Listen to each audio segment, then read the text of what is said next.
Hello,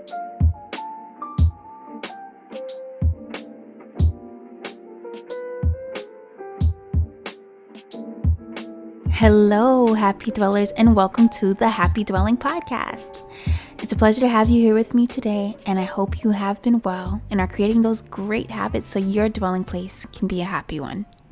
It's actually the first time I'm recording a podcast. I know whatever you guys see, if you actually ever do see this, is not going to be in order.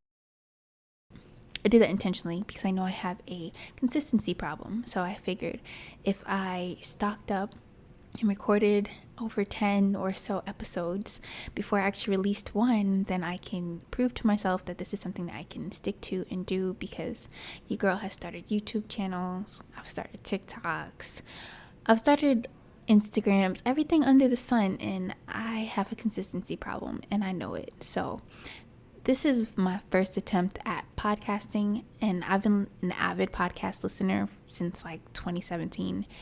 And I'm actually really excited to be on this platform. It is so much more simpler than some of the other platforms. For instance, YouTube. I don't have to have a visual element. So that means that my lighting doesn't have to be perfect. I could be looking busted and y'all don't even know. I love it. I absolutely love it. Let me stop chatting and actually get into the episode. So with that being said, let's talk about the topic of the day.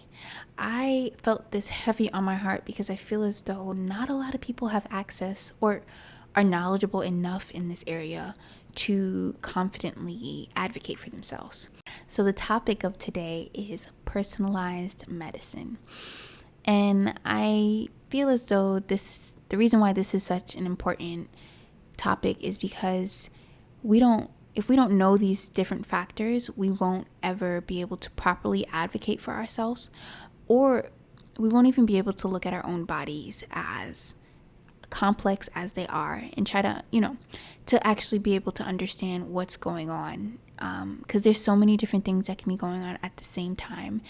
And I don't want us to neglect anything ever, especially when we're dealing with doctors and other providers, because a lot of times they can just group us together and expect, hey, because you're black, this is what's supposed to happen, or because you're in this age category, this is the expectation. But the truth be told, there's so many layers to it. There's so many layers to an individual that we need to unpack in order to fully understand how complex we are, and to kind of, if we're feeling as though some of the decisions our healthcare providers are making aren't accurate or right or correct because they don't fully understand the whole picture, that's where we can come in and step in and advocate for ourselves. So it's important for us to know these different areas and to even consider them when we're just thinking about our own self and what's going on in our own bodies.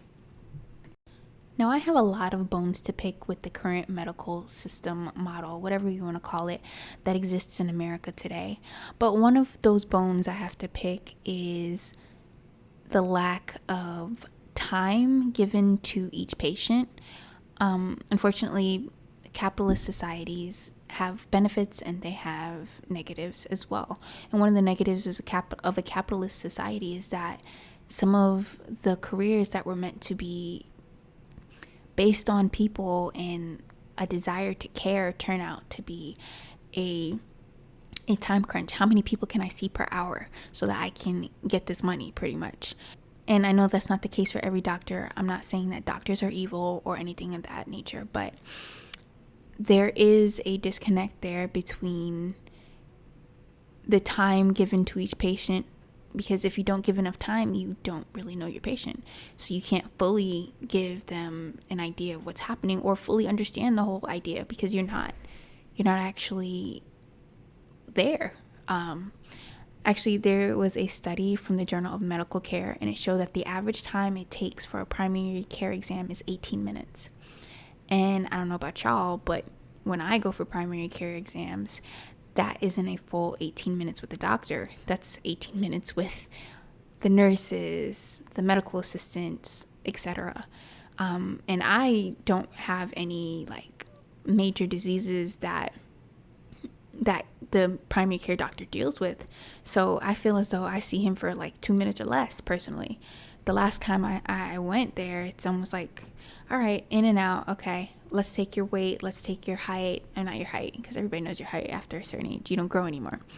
Let's take your weight. Let's check on your lung capacity. Let's check, maybe do an EKG. But at the end of the day, it's not very, how do I say, personalized. You don't feel like you're getting a top quality service. At least this is how I feel when I see the doctor. I know everybody's experience is different, and there are some doctors that seem to put a little bit more effort into their patients, but in the experiences that I've had as an adult, there hasn't necessarily ever been a doctor that seemed like, hey, I really care about your health and I'm going to do my best to make sure that you stay in good health. It's more like, all right, let's just run all these tests, get these biomarkers, and call it a day. I'm not going to counsel you on anything concerning your lifestyle. Let's just get you in and out. So that 18 minutes seems spot on for me personally. And I can only imagine that for someone that actually has a disease or multiple diseases, that 18 minutes is not enough. It's definitely not enough. I feel like I don't necessarily feel robbed, because I know I'm a lot more aware of my body, and I try to create habits that will help sustain my body in the long run. I've blabbed enough, so let's actually get into it.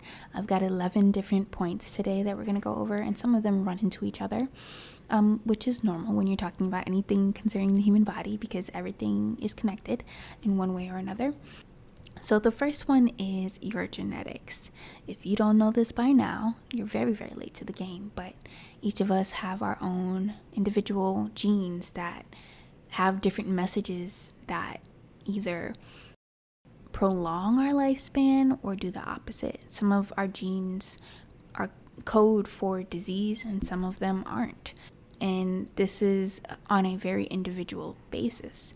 But the good thing is your genes don't tell the whole story of your life. We are going to talk about some of the other things as well. But there's something called epigenetics. And the prefix epi means upon or on. So external factors have the ability to work on your genetics to turn them on or off in some cases. And that's why lifestyle and the way you live your life is extremely, extremely important. I recently took one of those 23andMe tests, and I was astonished to see how many of my genes coded for diseases. And I was like, yo, I am messed up for real. But at the end of the day, I don't have all the random Ashkenazi, I can't say that word correctly, Jewish diseases. I don't even remember what they are off the top of my head, but I was just like, dang, this thing basically says I'm about to die. But I know better than that. And it's just really cool to see, hey, this is actually in my genes, but that doesn't necessarily mean that this will be me at any point in time. And I'm going to do my best to continue living a lifestyle that is conducive to a happy and healthy life. So, like I said, epigenetics, some of the epigenetics or the external factors that act on our genes are things that I will talk about today. So, bear with me, you'll hear about it in a second. So, the next point, number 2, is race. So, when I was a kid, there was this song we used to sing in church. Jesus loves the little children. And then there'd be like red and yellow, black and white. They are precious in his sight. As a child, I never quite understood what they meant by red and yellow. But now that I'm a little bit older, I see that those terms are a little bit racist, just a little bit racist.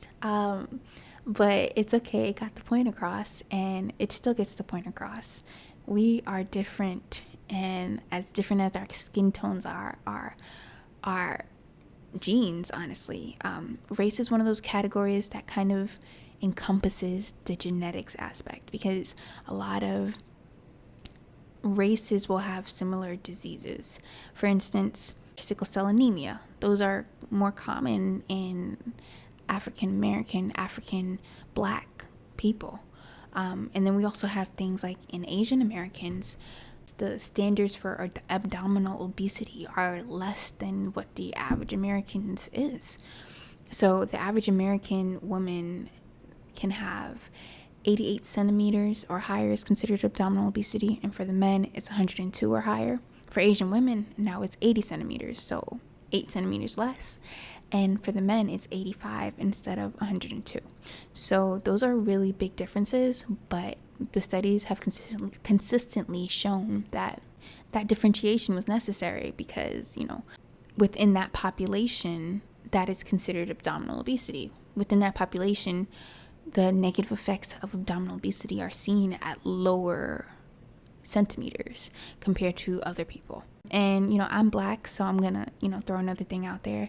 We have higher rates of type 2 diabetes, cardiovascular disease, etc. For whatever reason, I believe our bodies are just a little bit more sensitive to some of the things going on, the many external factors that can contribute to, poor health outcomes. Race fits into that category of genes, although it is my second point, and it's something to keep in mind. I feel as though doctors do a great job with understanding this. There's always that screening question to ask about your race. And then the next one that they ask is about your sex, which leads to my third point.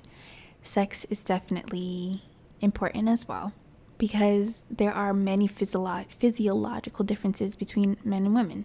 Just straight up, I don't care how hard you fight that. It is true.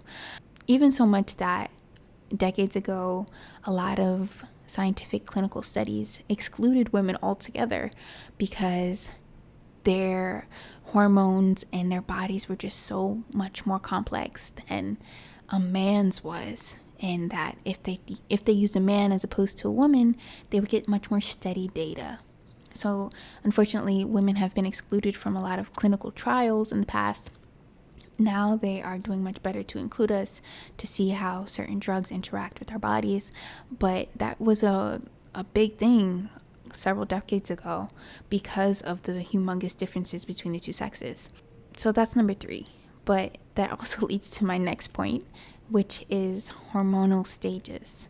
One of the biggest differences between men and women is their hormones and their hormonal stages. Women go through these different cycles, especially with their sex hormones, that help to determine menstruation and things of that nature, fertility, etc. And men don't have as much of a complex system. It's way more steady. But hormones on any level, whether it's reproductive or not, can help to determine your overall well-being. So the example I have written down here is melatonin. So melatonin, if you don't know, is a hormone that is released towards the end of the day that helps you to sleep. So let's say you expose yourself to an extreme amount of blue light. You got your lights on overhead at night. You've got your laptop running. You're looking at your cell phone and the TV's going in the background. And you didn't protect yourself from any of the blue light. There's a lot of studies that are showing that exposure to blue light reduces your sleep quality, and it might be harder for a person to fall asleep. It does this by slowing down the production of the melatonin in your body, because melatonin is usually released when the sun sets or when things become dim. And we've created an environment nowadays where we don't have to have any lights off at any point. It could be daytime all day. Our bodies haven't adapted to all the changes that we have made in the past century or so. And because of that, there are negative effects. So let's say you don't get enough melatonin in your body, and now you can't sleep, or it takes you like 2 good hours to actually fall into the sleep that you need to get to, but you didn't add any more sleep to the morning. So now you don't have as much sleep as you would have had you turned off your screens before it was time to go to bed. And I'm guilty of this too. We all kind of do this. Studies show that when you don't get enough sleep, you crave more sweets the next day. So that's just an example of how your hormones can affect your behavior or your overall health. And what happens when you eat a lot of sweets? A lot can happen when you eat a lot of sweets. And I'm glad you're here today, because I wanted to let you know that I will be doing more podcasts in the future where you will get answers to some of these questions and I'll go into depth on them. And maybe that has to be one of them as well. The sweets one, because I feel like I don't know. It's kind of a saturated environment, but if you really don't know, then you don't know. So it's good to go into it. That's my fourth point, I believe. Yeah, we went over genetics, race, sex, hormones. So the next one I'm going to talk about is age. And age is one of those things that I truly believe our healthcare providers do a great job in identifying and understanding that, that plays a role in our overall health. But sometimes that can box us into a category. Any of these tips, any of these factors really. I was listening to a podcast earlier today, and the lady on there was saying how she had breast cancer, and she was telling the doctor that something was up, and the doctor pretty much didn't believe her because she was in her 30s, and it took her having to go to another doctor for her to actually get diagnosed, and that actually saved her life. So sometimes our age category can box us in. There are also 70-year-olds that are doing triathlons, so there is an aspect of genetics, one, how your body naturally is, and also how you take care of your body will also contribute to how you are as you age. But at the end of the day, age does catch up to everyone. Either you age or you pass away. So I would prefer the age. For example, when you're a baby, you have a very weak immune system. And that's why a lot of times, a lot of cultures breastfeed in the world for 2 years or more. When you're a baby and you're an infant, it's important for you to get those passive antibodies or the passive immunity from your mom, because you don't really have much of an immune system anyway. And I remember as a child getting sick a lot with the common cold, and now that I'm older, I don't get sick as much. And elderly people don't catch the common cold, really.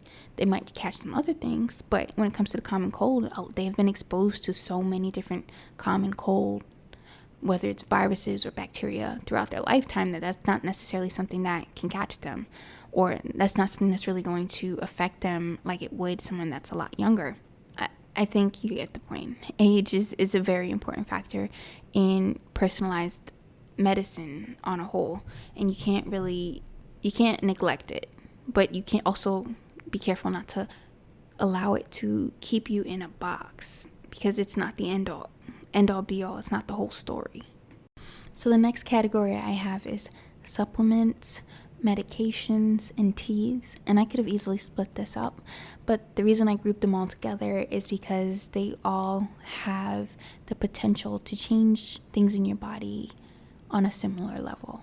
They have the potential to, not that they all do. So you have to really be careful what you put in your body. If you didn't know this, the supplement industry is not regulated, which is awesome in some ways, but also not so awesome in other ways.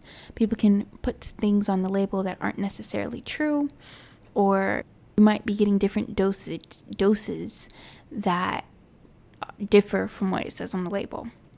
So it's really important to find a supplement brand that you can trust, that uses good business protocols, whether that means it's ethical, has fair trade, or sources its ingredients from nature itself. These are all really important things, because you really don't know what you're getting when you get supplements, because they're not regulated.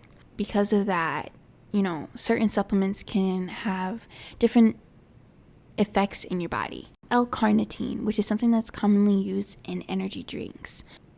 High doses of L-carnitine can cause nausea, vomiting, abdominal pain, diarrhea, and seizures. And that's like a really, really high dosage. So I doubt anybody's going to be taking that much L-carnitine, but that's just something to keep in mind. And then we also have medications. So medications can do great things. There's a time and a place for medications, and I don't want to demonize it, because I definitely take medications every day for my eyes. Medications can do stuff to your body. If you've never had a side effect from a medication, kudos to you, but side effects aren't really that awesome. But the reason that side effects exist is because our body operates in a system, not in isolated parts, and a lot of the times our desired goal for these medications is to isolate a certain thing, but because we work in a system, there are other things that get affected, and hence the side effects. The point of this is that when you are on medications, it's important to take note of that. It's important to read the labels so that you understand what you're actually getting yourself into.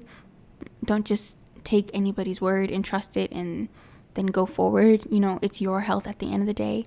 And I feel like a lot of people rely heavily on their healthcare provider to provide the answers for them. But the truth be told, it's your health, it's your body. You are the expert at you. And when it comes to medications, seriously, don't just take somebody's word for it. Read the label. It's not going to hurt you to read the label. It's going to take you all of 2 minutes? And that way you can have a better connection with your body and understand, hey, I have a headache today. Oh, that's probably why. Or, I'm peeing a lot. And understand, hey, maybe this is a side effect of my medication because you read the label. Medications can do a lot, especially when you have more than one medication that you're taking. They can interact with each other. They can have counterintuitive interactions, but that's where the doctor comes in. I would say, definitely try to trust their judgment on that, because pharmacology is a serious subject and it's mad complicated. I really haven't dip my toe in those waters as of yet, and I don't necessarily want to completely. Yeah, a lot of the times these medications, when they are in clinical trials, they aren't going in combination with other medications, if that makes any sense. Like, in clinical trials, they want to see how it works in an isolated form. So it's not necessarily a great example for taking that and then putting it in the real world, because most people that are on medications aren't just on one. We don't fully understand how these medications could be interacting with one another and things of that nature.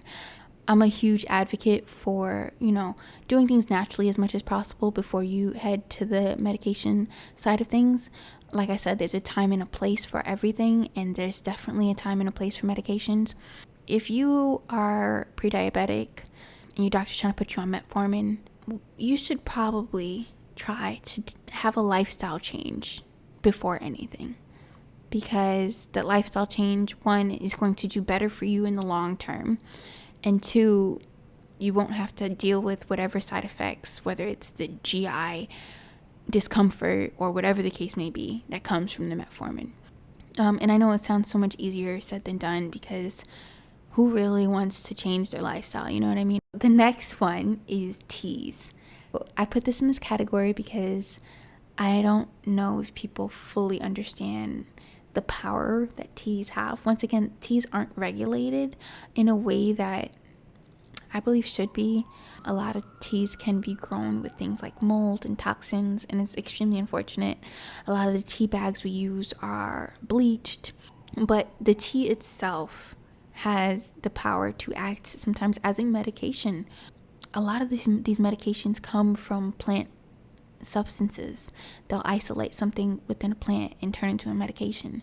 Teas definitely have the power to do the same power, or if not the same, a little bit lower of power as medications do.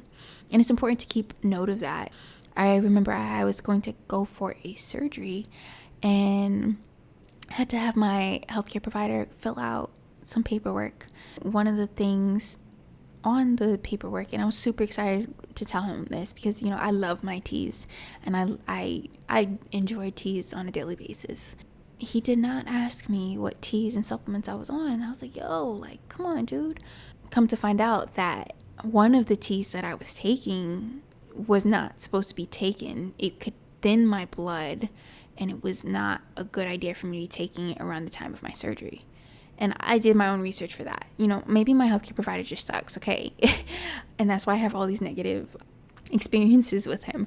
But teas are important. So, if you ever have a situation like that, make sure that you say something so that you can be advocated for it. They're supposed to have doctors are supposed to have this knowledge, and even if they don't remember everything off the top of their head, they can have access to databases that will tell them, hey, you probably shouldn't be taking this if you're taking this.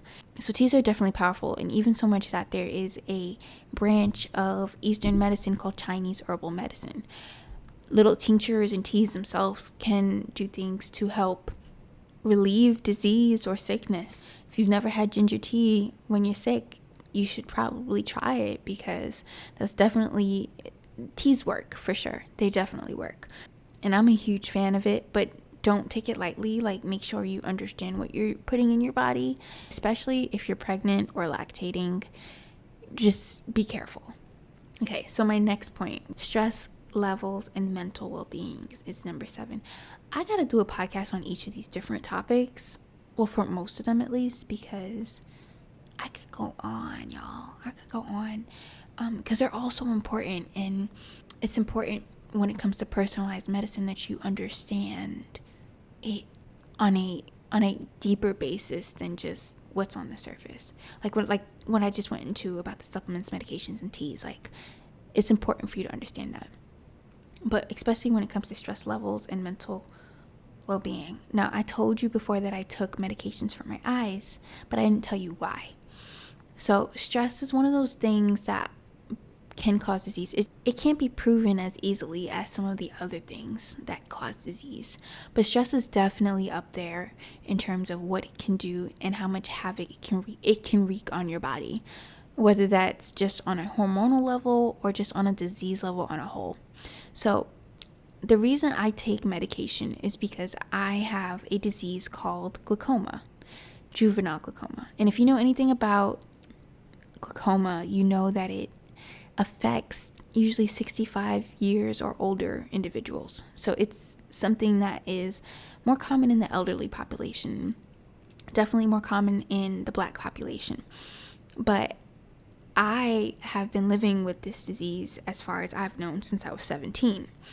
And when I was first diagnosed, and that's why they call it juvenile glaucoma and not just glaucoma, I was told that this is something that had been happening in my body since I was 10, and it just expressed itself when I was 17. 2 reasons what I think happened. When I was 10, my parents were going through a very ugly custody battle for myself and my siblings. And 2, when I was 17, I was in an anatomy and physiology class. I thought I was the ish, man. I really did. And I had never had to study like I had to study for that class. And instead of me just like tackling it, I was stressing about it. So I believe the disease turned on, and remember, I was talking about epigenetics in the past. The epigenetic factor, the stress, turned on the gene that should have been dormant until I was at least 65 when I was 10. But I didn't know because until I was 17, which is when I lost some sight in my eye, until an excessive amount of stress again came and changed me. So that's my personal example, but I also know of many other stories of people that have been stressed and they have GI problems. Stress can really exacerbate any condition, really, and it's really important for us to learn, 1, the signs and symptoms of stress in our life, and 2, try our best to mediate them as much as possible, because hey, we're here on this planet. I know some people have some very difficult situations, and it could be really depressing at times, but in order for us to really live our best lives and have that happy dwelling place, we have to mediate the stress in our lives, whether that means reframing our situations or just doing something that makes us happy. Stress is definitely one of those things that we need to pay attention to, because it can really do some damage. So I'm going to go on to the next point. Like I said, I'm going to do a podcast on all these things, probably individually, just to add some more depth to the subject. This is like a cute little introduction. Okay. My next tip, number 8, is going to be activity level. Movement is a big key to our overall health, okay? Our bodies are literally designed to move. And unfortunately, we have created systems today that kind of keep us sitting and sedentary, but our bodies really are designed to move. If you think about something like the heart, a heart is a muscle, and in order for muscles to remain strong and not atrophy, not die out or just lay limp, you gotta work them. And our heart is pumping 24/7, but a way that we can exercise that or make it stronger is by moving. Another thing is when it comes to diabetes or blood sugar. When you move, studies show that it increases the body's sensitivity to insulin. So if you got diabetes or pre-diabetes, you better start moving, okay? That's very important to help regulate your blood sugar. So that's that. Let's go to number 9. I have a master's degree in nutrition, and I have been a nutrition fanatic since high school or before. So, I'm a longtime fan, and this is my my expertise, my element right here. But to try to make it short, because I know we're kind of running out of time now, what you eat or don't eat can activate or deactivate genes or certain pathways. I'm going back to that genetics part. The food we eat is extremely important in how our body functions. What you put in is what you get out. Literally, the cells in your body are made up of the food that you eat. So that in itself says a lot, okay? And there's this whole field of nutrition called nutrigenomics that shows that each of us have different requirements for what we should be consuming. And it's really, really cool, to be honest with you, because it shows how individualistic everything is. So yeah, that's pretty much the nutrition piece. We definitely gonna talk about that some more, but it's important to talk to your healthcare providers about your nutrition, because if you're not eating good, that's just asking for a chronic disease at some point. And if you are eating well and your doctor they're putting you in a box just because you might fit some of the categories like age, race, sex, whatever, but you know that you're taking care of yourself, it's important to be like, hey, well, hold up a minute, sir or ma'am, hold up, I eat well, all right? Advocate for yourself. The next category is sleep, and we're getting close to the end. Sleep is number 10, and I have one more after that. Sleep is underrated. I think in the past decade we've understood how important it is a little bit more, but it's very important to get your sleep. Sleep literally is the time when your body refreshes itself. It cleans up the mental debris, and it's just good for you, okay? When you get a good night's rest, you feel good. And it's good to feel good, okay? We want to feel good in our dwelling place, okay? So I'm gonna just leave that at that. Like I said, we're gonna talk more about everything at a later date. So my last point, this one I get really excited about, y'all, is the gut microbiome. Yes, the microbiome. This is a piece that I feel like doctors and medicine on a whole, they're starting to understand, but they still haven't implemented things like stool samples in regular checkups. But if they did, they would get so much information that would help them out on a whole. So your gut microbiome, believe it or not, plays a bigger role in your overall health than your genes do. And this is why. Because all the different microbes you have in your gut, they have different genes. And they can manipulate your body in certain ways that are either beneficial or not beneficial, depending on the type of bacteria you have up in there. And they can make things happen that wouldn't otherwise happen. Yeah, this part is like really, really cool, okay? We are fearfully and wonderfully made, in case you haven't known, and like this symbiotic relationship is sexy, okay? And that's why it's important that you eat the right foods, because what you eat has a microbiome. And if you're eating ultra processed food, there's not much left in there, period. But if you eat an apple, now there's a microbiome there, and there's fiber. So you're feeding that microbiome too, to help it stay alive and healthy and well. But the gut microbiome, when you do have beneficial microbes in your gut, one of the things that they can do is create something called short chain fatty acids.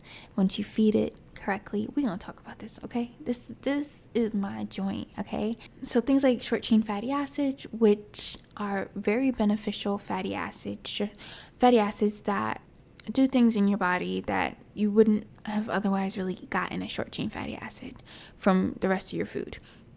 So it's really important. And high SCAFAs, that's what we'll call it right now. High SCAFAs have been shown to reduce the risk of colon cancer and other things too. So gut microbiome is definitely something that should not be overlooked. And if you have a chance to get a stool sample and an analysis, use that as data or information about what's going on inside of you so that you can make some great and wise decisions going forward. Because if you have something called dysbiosis, which is an incorrect balance of bacteria within your gut, you could be having some serious health problems. And it's important to understand that your gut plays a huge role in your overall health. We will talk about this more, I promise. But for now, that's my list. And all of these individual processes, all 11 of these little things play a role together to make you uniquely you, okay? And you need to make sure that you understand that as well, and make sure your healthcare provider knows that as well. And we're here to improve our health, to learn more about our health. And, this was just a nice little episode to introduce you to some things that play a role into personalized medicine, or should play a role. It's good to be specific and not so general, especially because we are all unique. That is all I have for you all today. Thank you so much for spending your time listening to me. I hope you join me in the next one to learn more about health topics that can help you improve your life so you can be happy in your dwelling place. Love y'all.